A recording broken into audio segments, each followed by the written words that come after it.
పర్వదినాన భావనారాయణ స్వామి సరికొత్తగా తయారైన రథాన్ని ఈరోజు ఇక్కడ తీసుకురావటం జరిగింది. రేపు జరగబోయే మే నెలలో జరగబోయే రథోత్సవానికి దీన్ని ఇంకా 20 నుంచి 25 రోజులు పని దీని మీద మిగిలింది. దీనికి 1 కోటి రూపాయలు గత ప్రభుత్వంలో అలాట్ చేయటం, మరలా ఇప్పుడు కొత్త ప్రభుత్వం వచ్చాక ఆ డబ్బులు చాలనందువలన మరలా 50 లక్షల రూపాయలు అలాట్ చేయటం జరిగింది.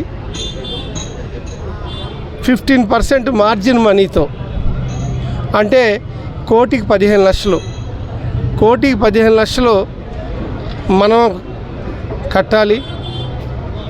85 లక్షలు ప్రభుత్వ పరంగా వస్తుంది. ఇలాగా 1,50,00,000 రూపాయలు గత ప్రభుత్వం కానీ ఈ ప్రభుత్వం కానీ ఈ డబ్బులు తేవటం జరిగింది. దీనికి 22.5 లక్షల రూపాయలు మార్జిన్ మనీ కూడా కట్టడం జరిగింది.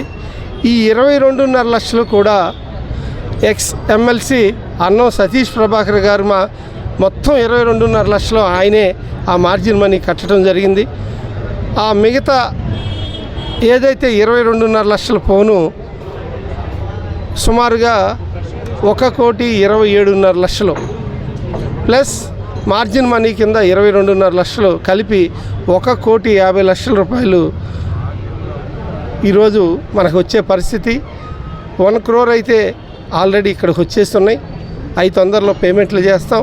ఇంకా 50 లక్షలు కొద్ది రోజుల్లోనే వస్తాయి. అవి కూడా తొందరలోనే పేమెంట్లు కాంట్రాక్టర్ చేయాలి.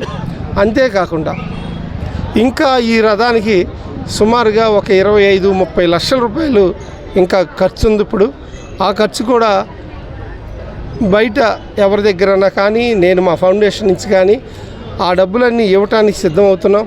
ఆ డబ్బులు ఇచ్చి ఈ రథాన్ని పూర్తి చేసే పరిస్థితి తొందరలోనే ఉంటుంది.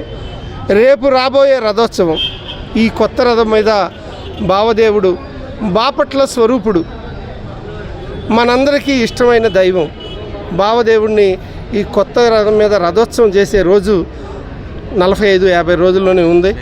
మోస్ట్లీ మే 12వ తారీఖు అనుకుంటా ఉన్నా. ఆ మే 12కి ఈ రథోత్సవం ఎప్పుడూ జరగనంత గొప్పగా చాలా బ్రహ్మాండంగా ఈ రథోత్సవం చేయబోతున్నాం.